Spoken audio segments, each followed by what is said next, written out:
আমার হাজবেন্ডের Japanese senior খাবারটি গিফট করেছেন। উনি জাপান থেকে নিয়ে এসেছেন।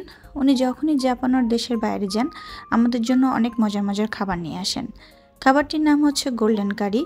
এখানে ইনস্ট্রাকশন দেওয়া আছে কিভাবে রান্না করতে হবে। ইউটিউব দেখে আর কিছুটা নিজের আইডিয়াতে রান্নাটা করেছি। ফার্স্টে কিছুটা তেল দিয়েছি, তেলটা গরম হয়ে এলে চিকেন দিয়েছি। চিকেনটা কিছুক্ষণ ভেজে নেওয়ার পরে পেঁয়াজ দিয়েছি। এরপর কিছুক্ষণ চিকেন আর পেঁয়াজটা আবার ভেজে নিয়েছি। তারপর সামান্য রসুন বাটা আর আদা বাটা দিয়েছি, দিয়ে আবারও কিছুক্ষণ ভেজে নিয়েছি। কিছুক্ষণ ভেজে নেওয়ার পর তাতে আলু আর গাজর টুকরো করে কেটে দিয়েছি। এরপর দিয়েছি সামান্য লবণ। আমি অল্প করেই লবণ দিয়েছি, কারণ আমার মনে হয়েছে যে কারির মধ্যে বিভিন্ন রকম সস দেয়া আছে আর তাতে লবণ থাকবে। সামান্য পরিমাণ চিনি দিয়েছি গোলমরিচের গুঁড়া। এরপর দিয়েছি মরিচের গুঁড়া, দিয়েছি কিছুটা ময়দা। আমি 2 চামচ মতো ময়দা দিয়েছি। এরপর কিছুক্ষণ ভেজে নিয়ে পরিমাণ মতো পানি দিয়ে দিয়েছি। সামান্য নেড়ে ঢাকনা দিয়ে ঢেকে দিয়েছি যাতে চিকেন, আলু আর গাজর সিদ্ধ হয়ে যায়। চিকেন আর সবজি সিদ্ধ হয়ে গেছে আর কিছুটা পানিও শুকিয়ে এসছে।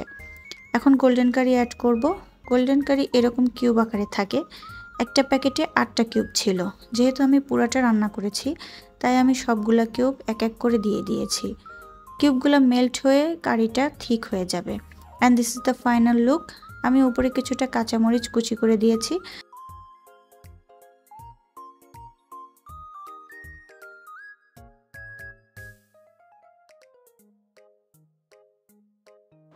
আর খাবারটির টেস্ট একদম ডিফারেন্ট ছিল আর অনেক বেশি মজার ছিল।